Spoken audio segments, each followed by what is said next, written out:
बिस्मिल्लाहिर्रहमानिर्रहीम। अस्सलाम वालेकुम वरहमतुल्लाहि वबरकातुहू। प्यारे दोस्तों, मेरी बहनों और भाइयों, जिंदगी में गम और परेशानियां तो हर इंसान पर आती हैं। कभी भी इन गमों और परेशानियों से घबराना नहीं चाहिए। जब भी कोई गम आए, कोई परेशानी आए, फौरन अपना सारा गम, अपना सारा दुखड़ा अल्लाह रब्बुल इज्जत को सुनाए। इंशाअल्लाह वो आपका गम, आपकी तकलीफ दूर फरमा देंगे।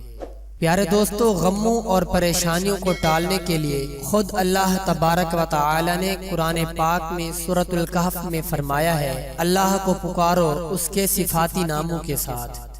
तो प्यारे दोस्तों, अल्लाह रब्बुल इज्जत के दो सिफाती नाम हैं, या कादिरू या नाफिउ। ये दो इसम मुबारक बड़ा असर रखते हैं। जो शख्स दिल की गहराई से इन नामों को पढ़ेगा, इंशाअल्लाह हर हाजत पूरी होगी। तो प्यारे दोस्तों, मेरी आप तमाम हजरात से गुजारिश है कि जब भी आपको मुसीबत आए, जब भी कोई परेशानी आए, अल्लाह रब्बुल इज्जत के इन दो खूबसूरत नामों का विर्द करना शुरू कर दिया करें। इंशाअल्लाह अल्लाह रब्बुल इज्जत आपके दिल को सुकून अता फरमाएंगे और आपकी वो परेशानी भी टाल देंगे।